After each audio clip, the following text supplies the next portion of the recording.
pessoal, tudo bem com vocês? Hoje a gente vai falar um pouco sobre o segundo reinado. Antes de eu começar, deixa eu lembrar que se vocês estão acompanhando as aulas, é só clicar aqui em se inscrever, se ainda não fizeram isso, e no final do vídeo, se gostou, deixa um like aí que é importante para ajudar na divulgação do canal. A última aula terminou quando eu falei sobre o golpe da maioridade, que foi um evento patrocinado pelos liberais lá durante o período da regência, que fez com que o Dom Pedro II assumisse o trono do Império com plenos poderes, com 14 anos de idade. Ele era praticamente uma criança, inclusive vocês conseguem ver aqui uma imagem dele um pouquinho antes, com 12 anos. Ele era um moçoilo quando assumiu o trono do Império Brasileiro. E isso aconteceu porque nos últimos anos da regência, quem mandava era um sujeito conservador chamado Pedro de Araújo Lima, e ele tomou uma série de medidas para centralizar o poder na mão da regência e depois, mais tarde, na mão do imperador. Isso desagradou os liberais, que acabaram, portanto, tentando antecipar o Dom Pedro assumir o trono do Império efetivamente, para que ele pudesse impedir, portanto, essas reformas centralizadoras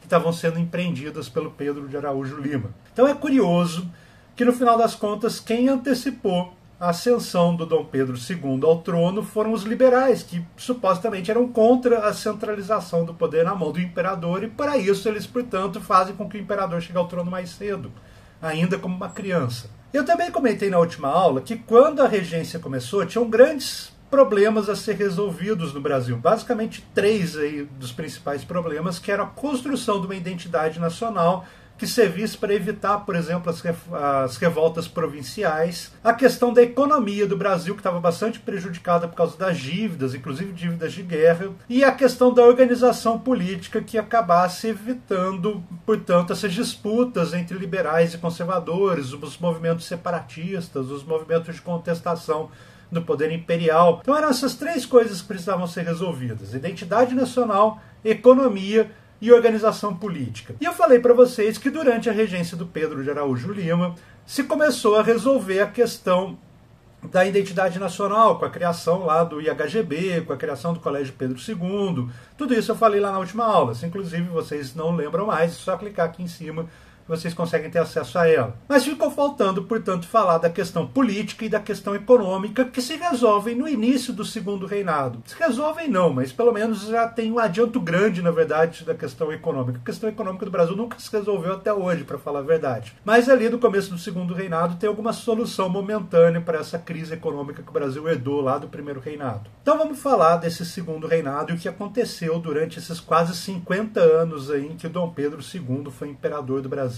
Primeira coisa importante a ser dita é que no segundo reinado tem a divisão política em dois grandes partidos que já estavam se articulando desde lá do período da regência. Esses dois partidos são o Partido Conservador e o Partido Liberal. É importante dizer que eles não têm grandes diferenças ideológicas entre eles. Apesar do nome conservador e liberal, eles são muito próximos em vários aspectos. Na verdade, é a mesma elite política, econômica e social que ocupa aí os cargos do Partido Conservador e do Partido Liberal. Tanto que tem uma frasezinha famosa que sempre que a gente vai falar de Partido Conservador e Partido Liberal, alguém acaba citando essa frase, e é curioso que ela é atribuída cada hora a uma pessoa. Tem hora que ela é atribuída a um político chamado Holanda Cavalcante, tem hora que ela é atribuída a um historiador chamado Oliveira Viana, daqui a pouco vai aparecer até atribuído ao Luiz Fernando Veríssimo. E ela diz o seguinte: não existe nada mais conservador do que um liberal no poder.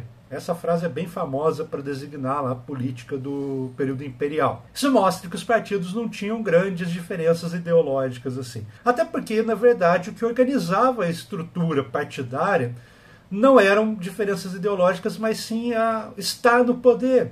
O que interessava aos partidos era fazer parte do poder para assim botar em prática suas ações patrimonialistas, o clientelismo. Então, a opinião política de conservadores e liberais não era muito diferente. Elas eram bem parecidas, na verdade.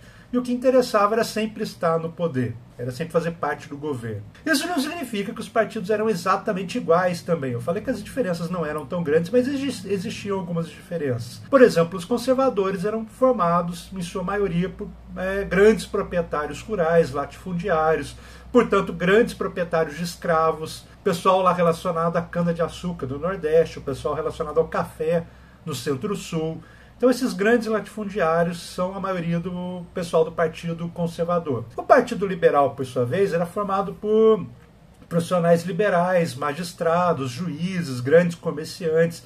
Então, um pessoal mais urbano, geralmente. Então tem uma diferençazinha ali de origem desses dois grupos.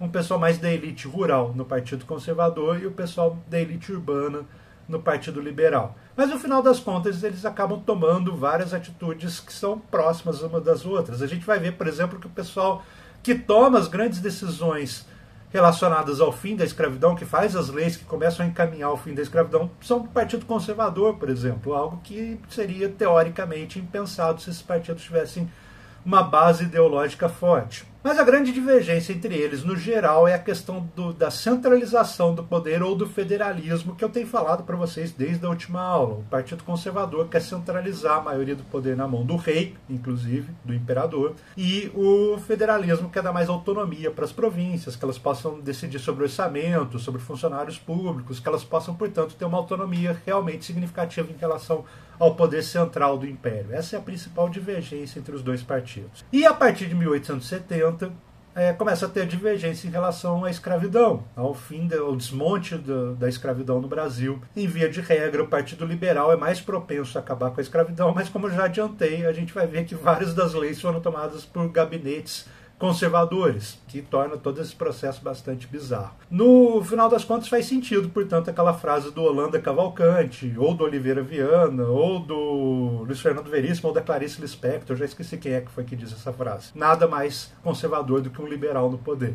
As disputas entre esses partidos estavam prejudicando, portanto, a estabilidade política do Império. Inclusive, no começo do Segundo Reinado, rolam revoltas liberais ainda em algumas regiões do Império. Por exemplo, tem revoltas liberais em Minas Gerais e São Paulo, em 1842, e tem uma grande revolta lá em Pernambuco, em 1848, que é a Revolução Praieira. Essas revoltas, portanto, ainda são revoltas relacionadas a como se estrutura o poder durante o Império. O pessoal está ali brigando para ver quem está mais próximo do imperador e quem tem mais poder durante o período imperial. Precisava se resolver essa questão da estrutura política para evitar essa instabilidade gerada pelas opiniões dos dois partidos que queriam estar no poder. E a solução para isso foi adotar um negócio que acabou sendo conhecido como parlamentarismo às avessas, que é o que marca o período do Segundo Reinado. Essa é a organização do poder, basicamente, durante todo o Segundo Reinado, que impediu, portanto, as disputas entre conservadores e liberais, que elas descambassem para a luta armada, por exemplo, para movimentos de fragmentação. Tanto que, durante todo o Segundo Reinado, a gente não vai ver mais aquelas revoltas que tinham no período da regência. A gente viu na última aula que tiveram várias revoltas provinciais na regência, como a Revolução Farroupilha, balaiada, sabinada, cabanagem. Durante quase todo o Segundo Reinado, a partir de 1850 em diante, já não tem mais revoltas nas províncias. As províncias acabam adotando essa organização do poder e aceitando, e, portanto, não tem mais o recurso às armas contra o poder central do Império. Esse parlamentarismo às avessas resolveu o problema das disputas políticas. Mas o que era, afinal de contas, o parlamentarismo às avessas? Para falar o que é parlamentarismo às avessas, eu preciso primeiro explicar o que é parlamentarismo. Acontece, por exemplo, em vários lugares do mundo, mas talvez o mais famoso seja a Inglaterra, que inclusive serviu de modelo para o parlamentarismo às avessas aqui do Brasil. Lá na Inglaterra tem eleição para o legislativo, que é separado em duas câmaras, a gente chama isso de legislativo bicameral. Lá na Inglaterra é a Câmara dos Comuns e a Câmara dos Lordes, que seria mais ou menos equivalente à Câmara e ao Senado aqui no Brasil, digamos assim. Rolam as eleições, quem forma a maioria dos representantes nessas câmaras tem o direito, portanto, de eleger o primeiro-ministro, que é o cara que vai ser o líder do poder executivo. Então, o executivo é o sujeito que tem a maioria do legislativo. Para que isso? Para que ele consiga fazer as leis serem criadas de acordo com os interesses do executivo. Então lá quem tem maioria no legislativo escolhe o primeiro-ministro, e o primeiro-ministro vai exercer essa função do executivo, portanto, dali em diante. O líder do executivo tem sempre o apoio do legislativo. Afinal de contas, ele só pôde se tornar primeiro-ministro porque tinha uma maioria lá constituída no legislativo. Se o legislativo não consegue formar uma maioria, tem que se procurar ali acordos entre os partidos para se formar essa maioria, e se isso não acontece, rolam novas eleições em sequência. Recentemente na Espanha a gente viu isso acontecer. Teve uma eleição, foram eleitos lá representantes dos diversos partidos, esses diversos partidos não conseguiram se organizar e formar uma maioria no Congresso lá da Espanha, e, portanto, não conseguiram eleger um primeiro-ministro, e daí depois teve novas eleições logo em seguida para mudar, portanto, a composição do legislativo. Aqui no Brasil, no período do Segundo Reinado, em 1847, vai ser criado o cargo de presidente do Conselho de Ministros, que seria o equivalente ao primeiro-ministro que eu estou falando lá na Inglaterra. Só que aqui no Brasil, ele não seria escolhido pelo Congresso, ele não seria escolhido pelo Legislativo, e sim pelo imperador. Então o sujeito que era na prática o líder do executivo, esse presidente do Conselho de Ministros, o chefe do gabinete do governo, ele poderia discordar da maioria do parlamento. E daí, se ele quer tomar uma atitude e o parlamento não concordar, o parlamento pode vetar as atitudes do chefe do gabinete. Lá na Inglaterra, o sistema parlamentarista surge para evitar que existam disputas entre o executivo e o legislativo. Aqui no Brasil eles eram organizados de tal maneira que o imperador escolhia o presidente e ele pode entrar em rota de colisão com o legislativo. E como que isso se resolvia?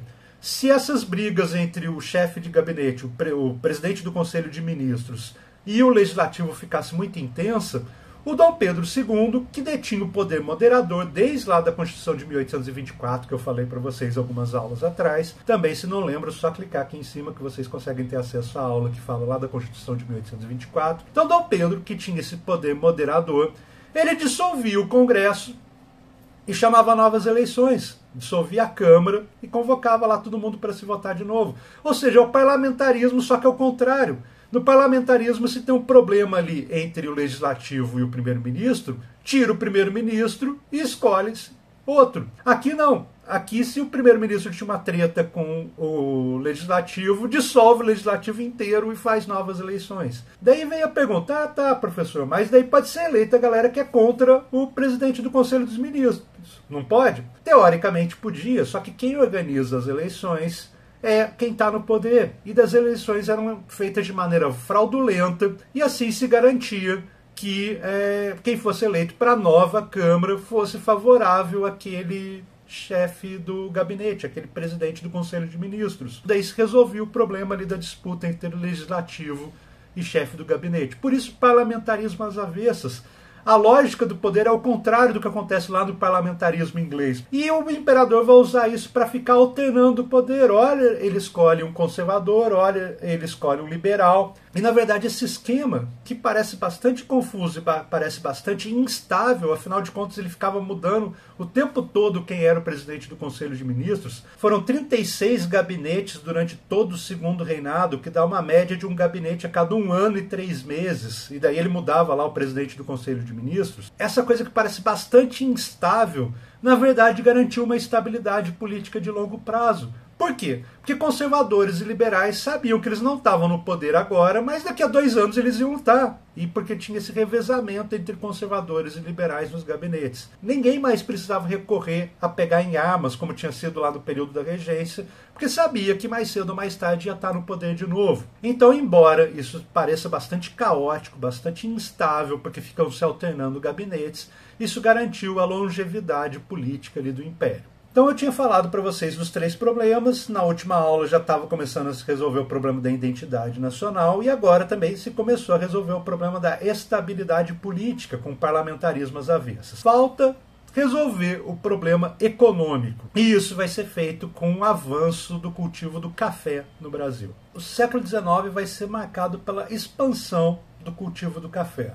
O café, que não era algo relevante para a economia do Brasil no início do século XIX, vai ganhando importância ao longo de todo o período, até, por exemplo, chegar a ser 50% das exportações do Brasil em 1850 e 70% das exportações do Brasil na virada do século, em 1900. E daí ele passa a ser o principal produto de exportação do Brasil, e a gente sabe que durante toda a República Velha a política foi organizada em torno dos interesses lá dos exportadores de café. Mas como foi essa exploração do café durante o Segundo Reinado? Ela foi uma exploração bastante predatória. Como assim?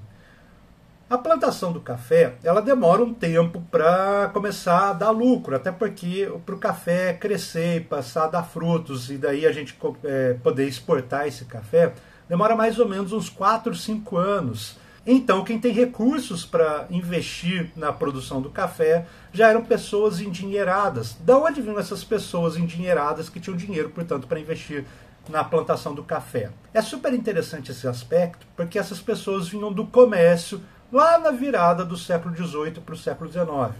Algumas aulas atrás, quando eu estava falando da crise do regime colonial, eu comentei com vocês que no Rio de Janeiro tinha um grupo de comerciantes endinheirados que eram bastante dinâmicos, e esses recursos vinham geralmente do tráfico de escravos, que era um comércio ilegal. Afinal de contas, Portugal deveria liderar o tráfico de escravos, comandar o tráfico de escravos, mas eram comerciantes brasileiros que iam lá na África e traziam esses escravos de maneira ilegal, tendo bastante lucro. Surge uma classe mercantil rica no Rio de Janeiro.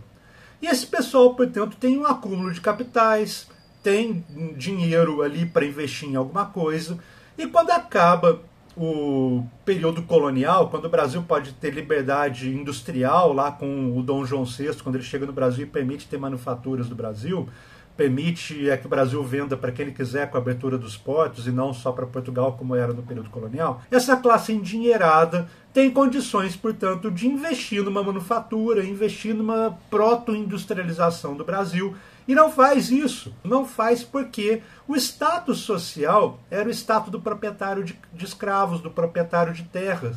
Então esses comerciantes endinheirados, que tinham tudo para virar, por exemplo, um empreendedor industrial, como aconteceu em outros países, como aconteceu na Inglaterra, por exemplo, e isso é o que acabou gerando a Revolução Industrial lá na Inglaterra. É claro que aqui no Brasil não ia ser dessa envergadura que foi na Inglaterra, mas esses caras tinham condições de fazer isso, porque eles tinham capitais acumulados. Eles vão investir esses capitais em algo que é a propriedade da terra e a propriedade de escravos, e, portanto, vão investir na produção de café, que era o que estava ali surgindo no início do século XIX. É super interessante que esse pessoal poderia ter virado empreendedor, mas resolveu virar o símbolo da tradição, proprietário de terras e proprietário de escravos.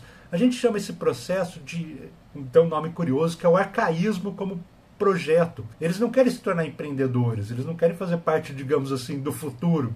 Eles querem continuar com essa lógica, com essa ideia de status social do passado, que tem a ver com a propriedade de terras e a propriedade de escravos. Então são essas pessoas endinheiradas que se enriqueceram com o comércio, que vão começar a investir no café como forma de prestígio social, embora isso seja economicamente algo atrasado, digamos assim. Eles poderiam investir na indústria, por exemplo, e não fizeram. E vão se tornar, portanto, os primeiros sujeitos a investir lá na produção do café. Os primeiros caras é que vão se tornar mais tarde os barões do café, principalmente na região do Vale do Paraíba, do Rio de Janeiro, e do Vale do Paraíba Paulista, que é a região que existe ali entre o Rio de Janeiro e São Paulo. E esses caras que vão investir no café vão ganhar capital político, vão ganhar importância e vão se associar ao Império. A gente fala muito do café durante o século XIX, mas é óbvio que não é só o café que está sendo produzido aqui, tem outro tipo de produção acontecendo em outros lugares. O café é majoritariamente no Rio, São Paulo, sul de Minas, mas outros lugares têm outras produções que não batem de frente com café na pauta de exportações, mas são produções importantes. Continua a produção de açúcar lá no Nordeste, por exemplo. Ao longo do século XIX, mas mais para o finalzinho do século XIX, na verdade, vai começar a ter a produção de borracha no Norte, que vai, inclusive, desencadear um processo de enriquecimento do Norte, que é tipo a época de ouro do Norte, quando Belém e Manaus vão se desenvolver muito rapidamente. Isso tem a ver com o início da indústria do automóvel, que vai precisar da borracha, por exemplo, para fazer os pneus, essa coisa toda, mas isso é mais para o final do século XIX, a partir de 1875, mais ou menos. Tem o algodão no Sudeste, que também está sendo produzido e vendido principalmente para a Inglaterra, que está produzindo tecidos em larga escala por causa da Revolução Industrial. Então a gente fala muito do café, que chega, como eu falei, a ser 70% das exportações do Brasil em 1900, mas tem várias outras coisas sendo produzidas e sendo vendidas. Não é só de café que vive a economia brasileira durante todo o século XIX, embora o café seja o principal produto de exportação. E é interessante, inclusive, que em 1850 surge a Lei Eusébio de Queiroz,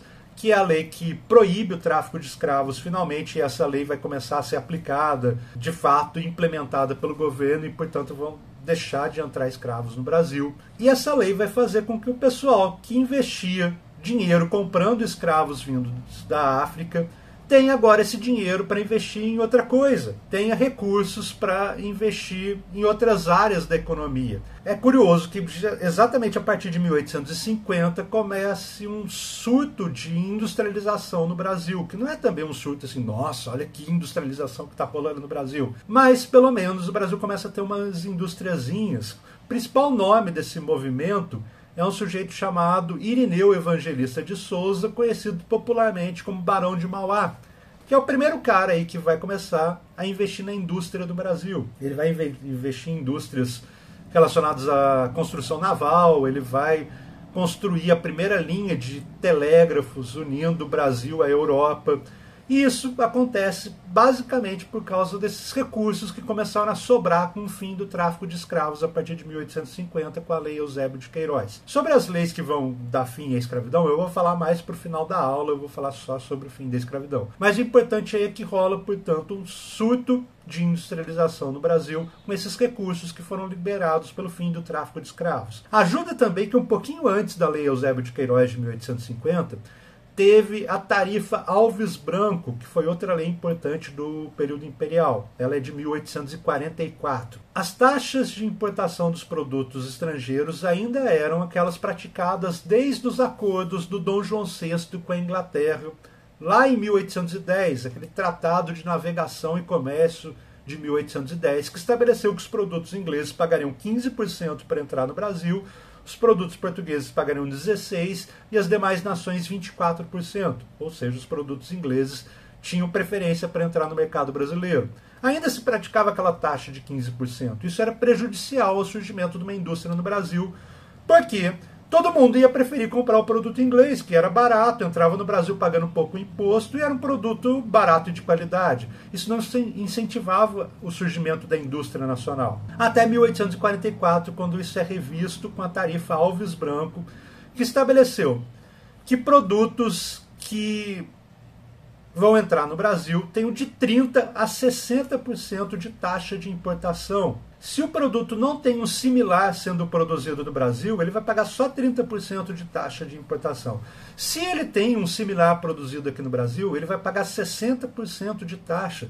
Tudo isso para proteger a indústria nacional. Então, como essa tarifa Alves Branco é de 1844 e logo em seguida, em 1850, os capitais que estavam sendo empregados no tráfico de escravos vão começar a ficar livres para ser empregados em outras áreas, isso vai desencadear esse surto de industrialização que vai ficar bastante claro no período entre 1850 e 1875, que é exatamente o auge do Segundo Reinado. As exportações do Brasil vão aumentar bastante, o Brasil vai ganhar bastante dinheiro com as taxas, com os impostos de importação, vai começar a surgir uma indústria meio incipiente aqui em alguns lugares, principalmente ali no entorno do Rio de Janeiro. A gente vai ter o primeiro surto de industrialização, que não é nada muito grande, mas é alguma industrialização. O problema é que mais tarde a tarifa Alves Branco vai ser revista e vão diminuir as taxas de importação, inclusive por causa da pressão da Inglaterra, e daí esse surto de industrialização não vai para frente, inclusive o Barão de Mauá vai acabar falindo um pouco depois, então acaba não dando muito certo esse surto industrializador. Mas algumas coisas ficaram desse período. Por exemplo, para dinamizar a economia, para sustentar o avanço industrial, tiveram que se construir rodovias, que justamente nesse período, aí, a partir de 1850, começam a ser construídas com mais rapidez aqui no Brasil. Até 1850, não existia uma ligação ferroviária entre Rio e São Paulo, por exemplo, as duas maiores cidades do país, que vai começar a ser construída depois disso. E é óbvio que essa ferrovia serve tanto para a indústria que está surgindo, para esse surto de industrialização ali do período, quanto para escoar a produção do café, que ainda era, de maneira bastante arcaica, levada até os portos no lombo de mulas, como era no século XVIII ainda. O principal comércio do Brasil no século XVIII era transportado por mulas. Agora, no século XIX, a partir de 1850, vai ter essa construção de ferrovias. Isso é importante para dinamizar o transporte de mercadorias voltadas para o mercado externo, principalmente o café.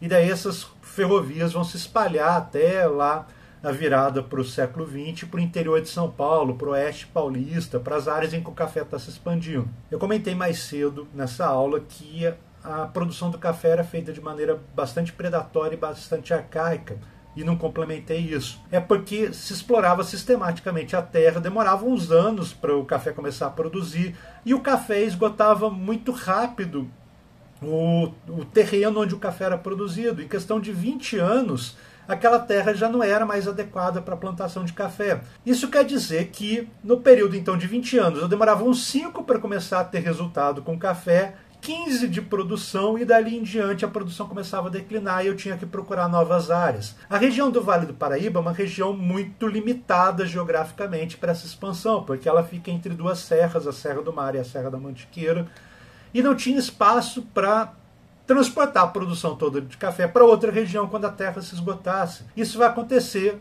com mais facilidade lá no oeste paulista, para a região de Bauru, Ribeirão Preto, que é para onde o café vai se expandir a partir de 1870, mais ou menos. Porque lá é uma área em que é possível expandir a produção de café, e se o café esgotar naquela fazenda, eu passo para a fazenda do lado, que é um território ali que não tem nada ainda sendo produzido. Isso significa que a gente vai ter uma primeira área de expansão do café na região do Vale do Paraíba, mas depois a área mais dinâmica vai se tornar o oeste de São Paulo. Inclusive, é importante essa diferenciação, porque o pessoal que vai produzir café no Vale do Paraíba é um pessoal que sempre contou com a mão de obra escrava e que, portanto, a escravidão era fundamental para a produção desse café no Vale do Paraíba. Quando o café começa a se expandir para o oeste de São Paulo, os cafeicultores daquela região já estão lidando com outro contexto histórico em que a escravidão já vai acabar, já está em perspectiva que a escravidão vai deixar de existir, sobretudo a partir de 1871, quando tem a lei do ventre livre, que estabelece que qualquer filho de escrava nascido no Brasil não vai ser mais escravo dali em diante, ele vai ser livre, ele só vai ficar um tempo, que pode ser de 8 até 21 anos, trabalhando para o proprietário, mas depois disso ele é formalmente livre. Então isso significava que a escravidão no Brasil ia acabar, mais cedo ou mais tarde. Então o pessoal lá do oeste paulista já lida com a expansão da produção do café, tendo que se preocupar com a questão da mão de obra, não usando mais o escravo. E isso vai fazer com que o pessoal do Vale do Paraíba seja bastante conservador em relação à libertação dos escravos, e os cafeicultores do oeste paulista sejam mais atentos às outras formas de usar a mão de obra que não a escravidão. Inclusive, eles vão começar a incentivar a imigração europeia para o Brasil. Então, eu comentei com vocês que o auge do período do Segundo Reinado é ali entre 1850 e 1870, mais ou menos, porque tem duas questões que faltavam resolver e foram resolvidas, que era a questão da organização política para evitar as tretas entre conservadores e liberais, e isso aconteceu com o parlamentarismo às avessas, e também tem a questão econômica, que acabou sendo mais ou menos resolvida com o café, que é produzido agora em larga escala e se torna o principal produto de exportação, e também lá com o surto industrial que surge com a tarifa Alves Branco, com a entrada de recursos que essa tarifa acaba permitindo e fazendo acontecer para o Império. Então se resolve mais ou menos esse problema econômico também. Então assim terminam as três coisas que eu falei para vocês, que eram problemas que tinham sido relegados lá pelo primeiro reinado. Essas três coisas agora estão mais ou menos resolvidas, e portanto entre 1850 e 1870 o Império vive o auge ali de estabilidade política, relativa estabilidade econômica. Então está tudo mais ou menos dando certo. E uma das principais coisas que vai mudar isso é a Guerra do Paraguai. Para explicar como foi a Guerra do Paraguai, eu preciso retomar alguns pontos que eu falei numa aula um bom tempo atrás. Então, se vocês não lembram dessa aula, vale a pena dar uma revisada clicando aqui em cima, que é a aula sobre independência da América Espanhola. Para entender o que foi a Guerra do Paraguai, é importante entender como estão se formando os outros países aqui no Cone Sul, e esses países estão se formando em função da independência deles da Espanha. Lá na aula sobre a independência da América Espanhola, eu comentei para vocês que existiam vários vice-reinos na América Espanhola, vários não, 4 na verdade. E um desses vice-reinos era o vice-reino do Rio da Prata, que pegava mais ou menos o que hoje é a Bolívia, o Paraguai, o Chile, a Argentina e o Uruguai. Mais ou menos esses países todos era um antigo vice-reino do Prata, ainda sob o domínio espanhol. Quando essa região se torna independente, isso acontece com as cidades, com as câmaras municipais, os tais cabildos, declarando a independência dessas regiões em relação à Espanha. Então é o Cabildo de Buenos Aires que declara a independência, depois é o Cabildo de Assunção, depois o Cabildo de Montevidéu. Então são os equivalentes hoje aos municípios que vão decretando as suas independências em relação à Espanha. Como esses municípios podem se juntar formando países, isso é uma incógnita. Eles podem se organizar formando um país de tal maneira, mas poderiam se organizar de maneira completamente diferente, porque quem decreta as independências da América Espanhola são os cabildos, as tais câmaras municipais. Então essa organização que a gente conhece hoje, essa fronteira entre os países que a gente conhece hoje, ela meio que mascara a possibilidade, lá durante o período de independência, de se formar organizações políticas completamente diferentes das que se formaram. Os territórios da Argentina, do Paraguai e do Uruguai são assim hoje, mas poderiam ter sido completamente diferentes se essas câmaras municipais, se esses cabildos se organizassem de maneira diferente, por causa dos interesses deles na época. Isso teria formado países completamente diferentes. Por que eu estou contando isso?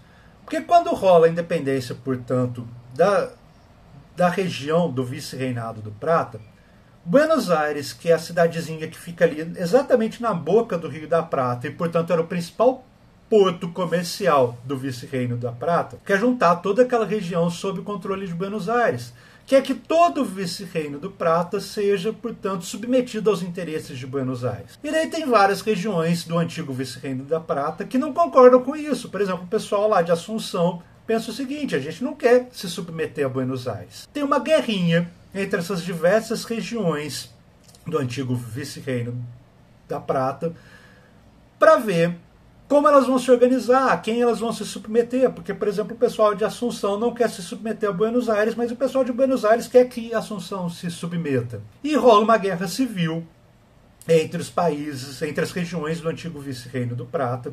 E essa guerra civil vai durar durante quase todo o século XIX. Por exemplo, em 1810 já, o pessoal no que hoje é o Paraguai já não aceita se submeter a Buenos Aires, mas Buenos Aires ainda acha que manda na região em que hoje é o Paraguai. A mesma coisa com o Uruguai. O Uruguai está ali tentando se tornar independente, está brigando com o Brasil. Já contei essa história para vocês também algumas aulas atrás.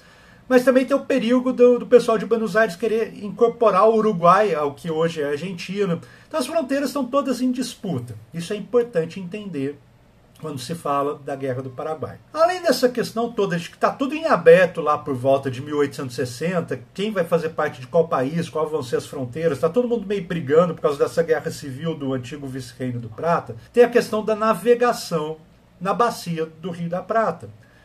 Tem um mapa aqui que vocês podem ver que mostra a bacia do Rio da Prata, e vocês estão vendo que os rios que começam ali com o Rio da Prata, incluindo o Rio Paraguai, o Rio Paraná, inclusive o Rio Tietê até, eles dão acesso a todo o interior da América do Sul. O principal meio de se chegar, por exemplo, no Mato Grosso era navegando pelos rios da bacia do Rio da Prata. Você subia ali desde Buenos Aires e ia navegando pelos rios até chegar em Cuiabá, por exemplo. Era o jeito mais fácil de se alcançar Cuiabá. Então a navegação do Rio da Prata é algo super interessante para todos os países aqui do Cone Sul, para a Argentina, para o Paraguai, que estava tentando se libertar da Argentina, para o Uruguai, para o Brasil. A todo mundo interessa a navegação na bacia do Rio da Prata. Até porque, até 1850, quase não existiam ferrovias aqui no Brasil. Então o principal jeito de se percorrer grandes distâncias era a navegação fluvial. Então tem a questão aí das fronteiras não definidas e a questão da navegação no Rio da Prata. São dois pontos de tensão ali entre os interesses dessa região toda que estão envolvidos com as causas da Guerra do Paraguai. Vamos falar agora do Paraguai especificamente. O Paraguai, teoricamente, segundo os interesses do pessoal lá de Buenos Aires, ele deveria fazer parte da Argentina. Ele deveria fazer parte de algo que na época era chamado Províncias Unidas do Rio da Prata. Só que ele não aceita a autoridade de Buenos Aires. Ele se recusa lá, desde 1810 ele já não está mais obedecendo Buenos Aires. Em 1842, inclusive, ele decreta formalmente a independência dele, do Paraguai, em relação às Províncias Unidas do Rio da Prata. Essas Províncias Unidas estão em caos, inclusive, elas estão em guerra civil, brigando uns com os outros. Está mó perrengue lá no Rio da Prata. Mas o Paraguai demonstra que não tem interesse em continuar nessas províncias unidas que mais tarde vão ser renomeados e se tornar Argentina. Só que se o Paraguai não aceitar a autoridade de Buenos Aires, por exemplo, o Paraguai não vai ter acesso ao mar. O Paraguai vai ter que negociar com a Argentina, com as províncias unidas do Rio da Prata, a navegação fluvial ali pela bacia do Rio da Prata até poder ter acesso ao mar, que termina lá justamente no porto de Buenos Aires, quando o rio encontra o Oceano Atlântico. Então tem a questão ali da independência do Paraguai em relação à província do Rio da Prata, mas tem a necessidade de negociação com essa mesma província para que o Paraguai tenha acesso ao mar. Justamente por essa peculiaridade, o Paraguai se viu forçado a produzir tudo o que era necessário internamente, porque para importar coisas ele precisava da navegação fluvial. E para poder navegar por esses rios, ele precisava da autorização da Argentina, com quem ele estava tentando se separar. Então começa uma produção local no Paraguai que visa justamente não necessitar navegar pelo Rio da Prata. Então o Paraguai começa mais ou menos um desenvolvimento de produção interna. E isso é o que geralmente aparece dizendo lá que o Paraguai tinha o surgimento de uma indústria e a Inglaterra não estava gostando nada disso. Vocês já devem ter ouvido falar dos interesses ingleses ao ver que o Paraguai estava minimamente se desenvolvendo. Era uma necessidade para o Paraguai se desenvolver, afinal de contas ele não poderia exportar coisas porque ele precisava negociar com a Argentina para isso. Então começa a surgir uma industriazinha pequenininha lá no Paraguai para suprir a própria necessidade dos paraguaios. Ao mesmo tempo que o Paraguai começa a se desenvolver, ele começa a negociar com outras regiões das Províncias Unidas que também estão insatisfeitas com a submissão dessas regiões a Buenos Aires. O que hoje é o norte da Argentina, como por exemplo a província de Corrientes e a província de Entre Rios, eram regiões que durante a Guerra Civil lá das Províncias Unidas também não estavam 100% satisfeitas em se submeter a Buenos Aires. E elas ficam logo ali na fronteira com o Paraguai, e portanto o Paraguai começa, digamos assim, a dar uma cantada nas províncias do norte, do que hoje é o norte da Argentina, para que elas também rompam com Buenos Aires e para que elas também façam parte dessa nova nação que está surgindo ali no miolo do Cone Sul, que é o Paraguai. E a mesma coisa com o Uruguai. Então o Paraguai, além de se industrializar localmente, ele está tentando ali trazer para o lado dele províncias insatisfeitas com o controle de Buenos Aires. E essa história vai gerando tensões.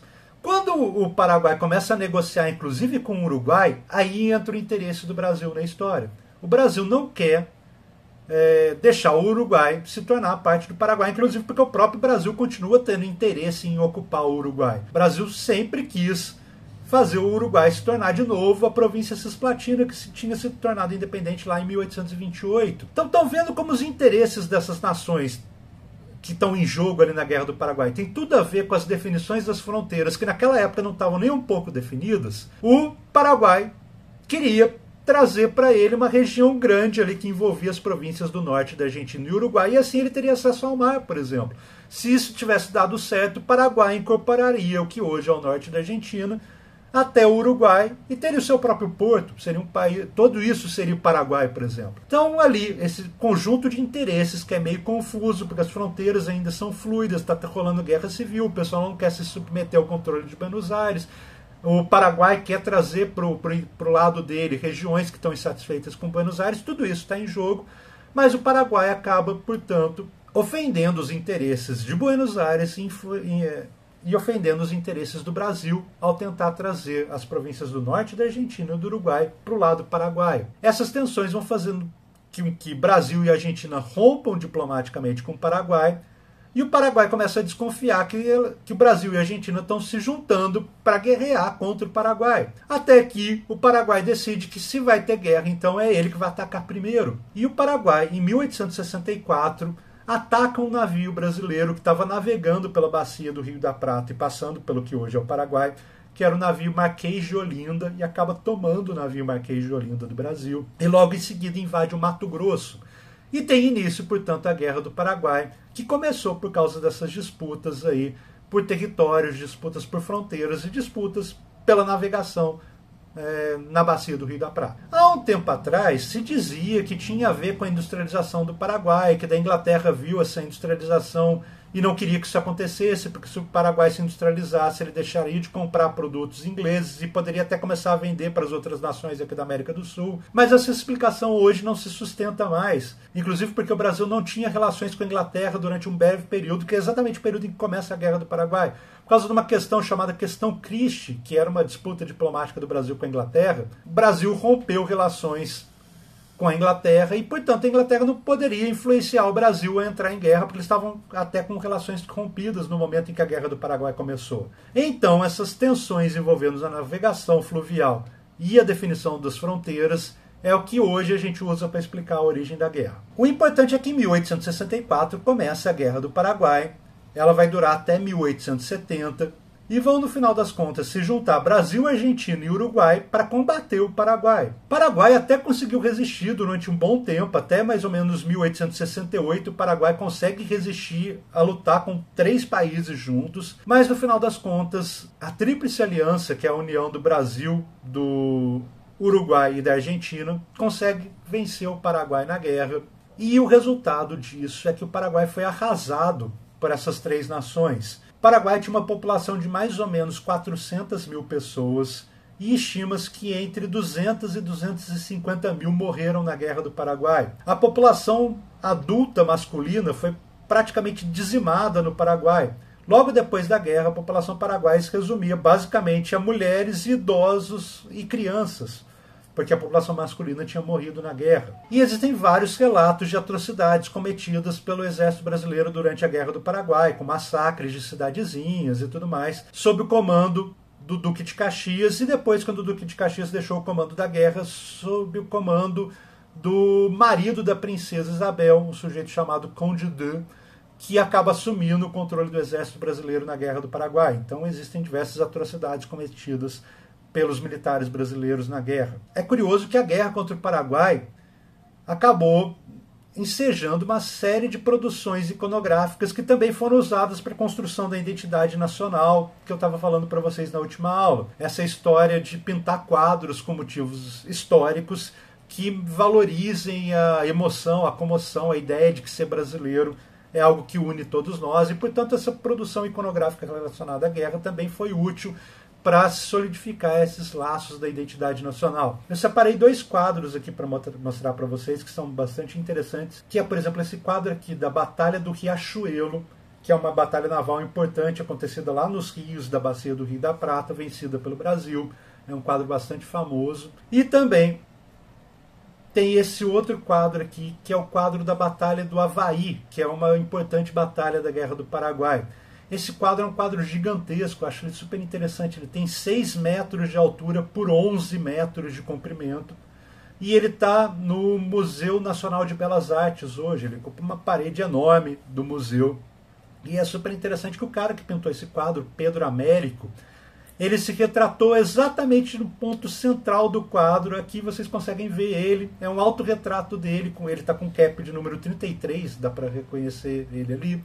Ele está bem no meio do quadro, fitando o observador do quadro. Então é um quadro gigantesco, como eu falei, de 6 metros por 11. E daí quando você senta diante dele, você percebe que tem uma única pessoa que está olhando, digamos assim, para equivalente à câmara, digamos assim. E é o pintor, o autorretrato do pintor do quadro, Pedro Américo. Eu acho esse quadro bastante interessante. Está lá no Museu Nacional de Belas Artes, no Rio de Janeiro. Se vocês estiverem pelo Rio de Janeiro ou forem daqui, dá para ir lá visitar ele quando reabrir o museu. Mas voltando ao assunto das consequências da guerra, o importante é que a população do Paraguai foi dizimada. Isso é uma situação terrível. O Paraguai vai ter a economia completamente destruída, vai demorar muito para se recuperar do baque da Guerra do Paraguai. Afinal das contas, imagina perder metade da população num combate. É algo assim absurdo de se imaginar até. E aqui para o Brasil também tem algumas consequências. Primeira consequência é a consequência de toda a guerra. É algo caro. O Brasil sai endividado da Guerra do Paraguai. Conflito custoso. E o Brasil não vai, portanto, sair bem economicamente da Guerra do Paraguai, mesmo vencendo a guerra. Outra coisa importante, uma consequência para o Brasil da Guerra do Paraguai, é que o exército brasileiro, que até então não tinha tanto prestígio político, não tinha tanta importância para a política do Brasil, volta da Guerra do Paraguai com uma importância política danada, volta sendo um ator político a partir de então. Tanto que dois combatentes da Guerra do Paraguai, dois ex-combatentes da Guerra do Paraguai, vão ser os principais articuladores lá da proclamação da República, do golpe de Estado que destituiu o Dom Pedro II lá em 1889, que são o Marechal Floriano e o Marechal Deodoro. Eles eram combatentes na Guerra do Paraguai. O Império passa a contar com um novo agente político importante, que é o Exército Brasileiro, volta bastante prestigiado da Guerra do Paraguai. Então, a partir de 1870, quando acaba a Guerra do Paraguai, a situação do Império já é outra. Ele viveu o auge ali entre 1850 e 1870, mas agora vai começar a rolar o declínio do Império Brasileiro, inclusive porque esse pessoal do Exército, que eu falei para vocês, que começa a ser um grande agente político, é um pessoal que começa a se aproximar das ideias do republicanismo e as ideias do positivismo. Na próxima aula, quando eu falar especificamente sobre o fim do Segundo Reinado e sobre a proclamação da República, eu conto a importância aí do republicanismo e do positivismo dentro do Exército. A última coisa que eu tenho para falar para vocês na aula de hoje é a questão da escravidão, que talvez seja algo que estruture o Império Brasileiro. O Império Brasileiro não teria existido se não fosse a questão da escravidão como um elemento estruturante das relações sociais, das relações econômicas durante o Império. E, portanto, eu tenho que falar com calma de como foi o processo de desarticulação da escravidão durante o Segundo Reinado. As pressões para acabar com a escravidão no Brasil começam lá no início do século XIX. Eu comentei com vocês que em 1810 o Dom João VI, quando o Brasil ainda estava ligado a Portugal, assina um acordo com a Inglaterra, que é o Tratado de Aliança e Amizade. E nesse acordo já está lá a Inglaterra dizendo que espera que o Dom João VI tome atitudes para colocar fim ao tráfico atlântico, ao tráfico de escravos. E o Dom João VI aceita lá no Tratado de Aliança e Amizade, fala, não, vamos sim, vamos conversar sobre isso, vamos marcar. Então em 1810 já aparece lá a primeira manifestação dos ingleses querendo colocar fim na escravidão no Brasil. Por que a Inglaterra quer colocar fim na escravidão do Brasil? Porque a Inglaterra é boazinha, porque ela está preocupada com a condição dos escravos? Claro que não. O principal interesse é que esses escravos estão fora do mercado de consumo. Esses escravos não têm dinheiro, não têm salário, portanto não consomem, não compram coisas. E se não compram coisas, não compram produtos ingleses. Mas a Inglaterra então fica pressionando o Brasil, antes inclusive da independência, e depois da independência continua essa pressão, até que em 1831 surge a primeira lei, a Lei Feijó, proibindo o tráfico de escravos, que é aquela lei que passou a existir em 1831, mas ninguém respeitou, ninguém fiscalizou e, portanto, a gente começou a chamar de lei só para inglês ver, porque na prática ela não funcionava. Mas a pressão da Inglaterra continua aumentando cada vez mais, até que em 1845 a Inglaterra cria uma lei chamada Bill Aberdeen. E essa lei é interessante porque a Inglaterra diz que a partir de agora ela vai considerar os navios que estão sendo usados no tráfico de escravos como navios piratas e, portanto, ela se coloca no direito de abordar esses navios no Oceano Atlântico. A Marinha Inglesa vai abordar esses navios. Os traficantes vão ser presos e julgados lá na Inglaterra, caso a Marinha Inglesa pegue um navio trazendo escravos para o Brasil. Isso é um baque para o tráfico de escravos aqui no Brasil, porque a partir de agora os caras vão começar a ser presos lá pela Inglaterra, já que a lei aqui do Brasil não funcionava, ninguém era preso, não acontecia nada. Agora são os ingleses, com essa lei do Bill Aberdeen, que vão começar a punir o tráfico de escravos. Isso força bastante a barra para acabar com a escravidão. Tanto que o Brasil cria a própria lei, acabando com o tráfico de escravos, que é a Lei Eusébio de Queiroz, que eu comentei com vocês agora há pouco, uma lei de 1850 que proíbe de novo o tráfico de escravos, já que a lei de 1831 já proibia. Só que agora essa lei vai começar a ser fiscalizada, vai ter uma implementação mais forte dessa lei. E, de fato, isso vai acabar com o tráfico de escravos pelo Atlântico. Tanto que em 1849, oficialmente entraram cerca de 54 mil escravos africanos no Brasil. Em 1850, entram 23 mil escravos. Em 1851, ano seguinte da lei, entram 3.300 escravos. Então, no período de 2 anos, diminuiu de 54 mil escravos africanos entrando no Brasil para 3.300. Isso é fruto da lei Eusébio de Queiroz. Então agora não entra mais escravos africanos no Brasil a partir de 1850. Se tem escravos, são os que já estavam aqui ou os que nascem aqui, filhos de escravos. reprodução natural dos escravos aqui no Brasil. A Lei Eusébio de Queiroz suscita um negócio chamado tráfico interprovincial. As regiões mais dinâmicas economicamente do Império vão começar a importar escravos das regiões menos dinâmicas. Isso significa, por exemplo, que o Nordeste vai começar a vender os seus escravos para o Sudeste, para a região do café. Por quê? Porque o escravo vai subir de preço, naturalmente, com o fim do tráfico atlântico.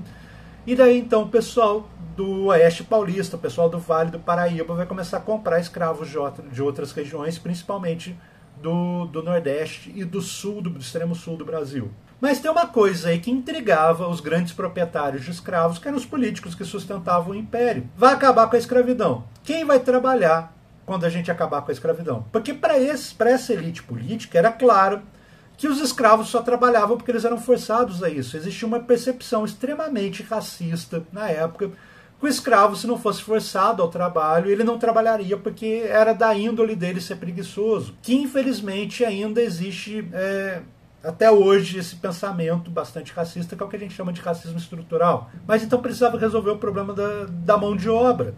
E outra coisa que precisava se resolver é, se esse pessoal escravo deixar de ser escravo e passar a ser livre, e são eles que trabalham na produção, é capaz desses caras começarem a querer ser proprietários de terra, e a gente tem que impedir isso. Para isso, no mesmo ano em que surge a questão da abolição do tráfico atlântico com a Lei Eusébio de Queiroz, surge um negócio chamado a Lei de Terras de 1850, que garante a concentração fundiária na mão da elite econômica do Brasil. Libertos e ex-escravos vão ter uma série de limitações para poder comprar terras, e também imigrantes vão ser proibidos de comprar terras no Brasil por um período depois que eles chegam aqui. Por que isso? Porque já está se cogitando a ideia de trazer imigrantes europeus para trabalhar no lugar dos escravos, a imigração europeia, para substituir a mão de obra escrava. Só que esses caras têm que vir para cá para trabalhar para o cafeicultor.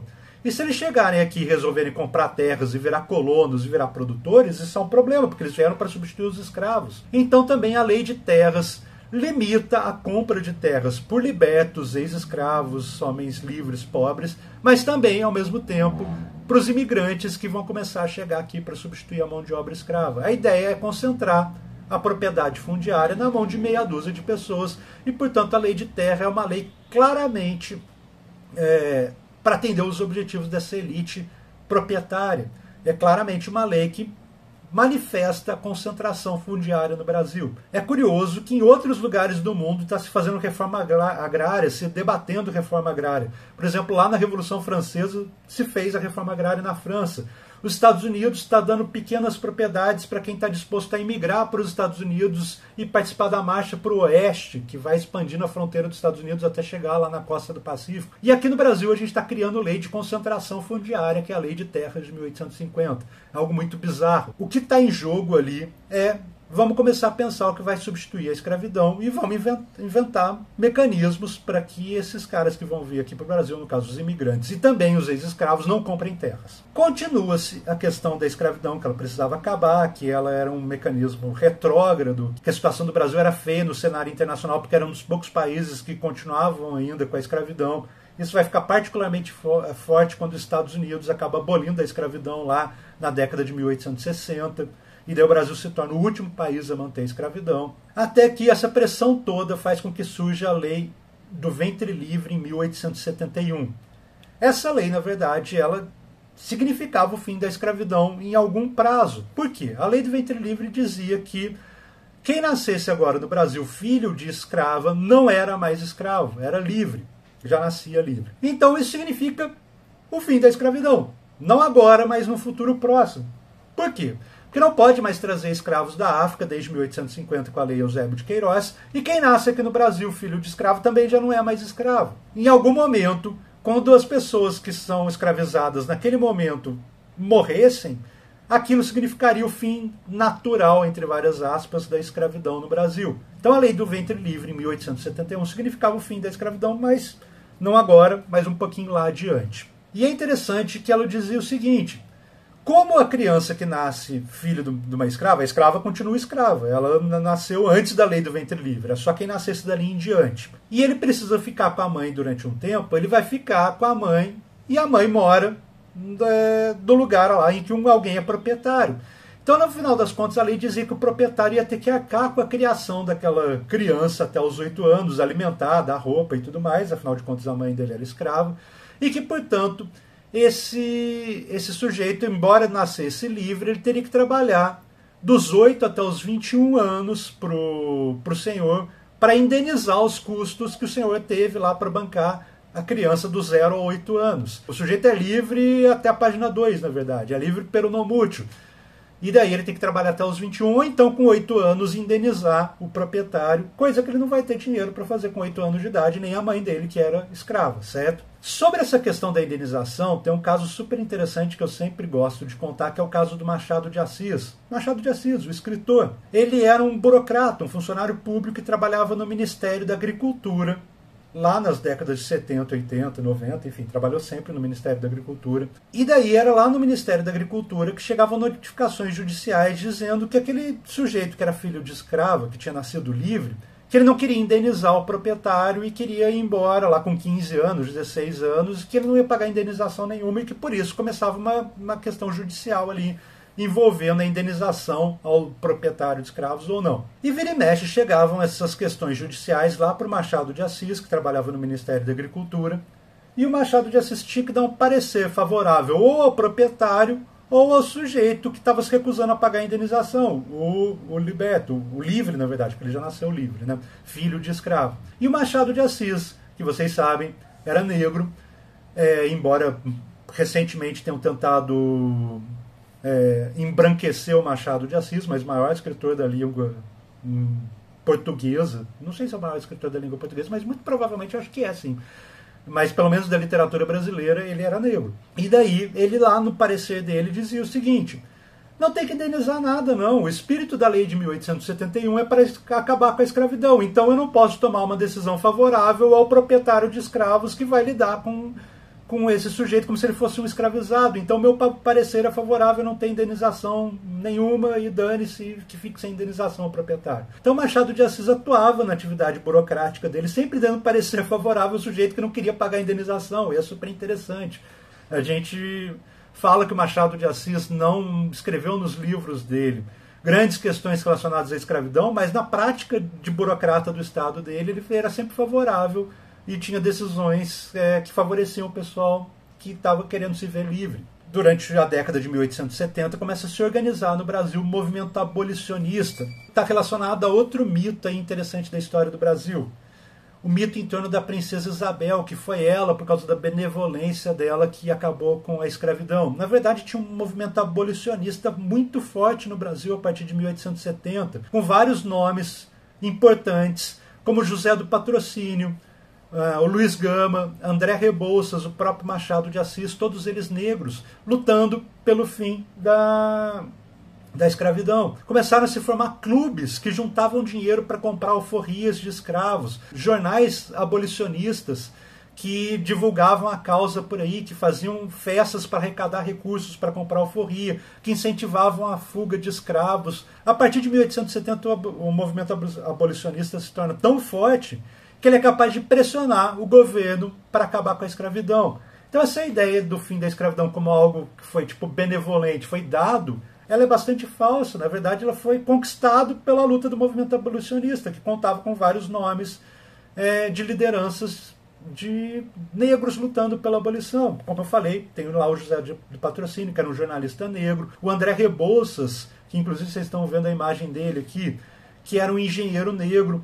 E ele é tão importante, o André Rebouças, ele e o irmão dele, Antônio Rebouças, que também era engenheiro, que eles estão envolvidos com reformas urbanas no Rio de Janeiro, que inclusive o túnel Rebouças, que é uma importante ligação da Zona Sul com a Zona Norte do Rio de Janeiro, foi nomeado em homenagem a eles, engenheiros negros que participaram do processo de remodelação do Rio de Janeiro. Então tem toda uma luta para se abolir a escravidão, e também, não é óbvio, não são só negros, tem um político importante que é o Joaquim Nabuco, também atuou intensamente para acabar com a escravidão. E isso começa a dar resultado. Por exemplo, lá no Nordeste, em lugares em que os escravos já tinham sido vendidos para o Sudeste por causa do tráfico interprovincial, surgem algumas regiões que acabam abolindo a escravidão antes do Império, que é o caso do Ceará, em 1885, já abolindo a escravidão lá na província do Ceará. Essa pressão toda faz, por exemplo, que surge a lei dos sexagenários, em 1875, que diz que maiores de 60 anos agora também são livres. Mas esses clubes abolicionistas, a atuação da imprensa, a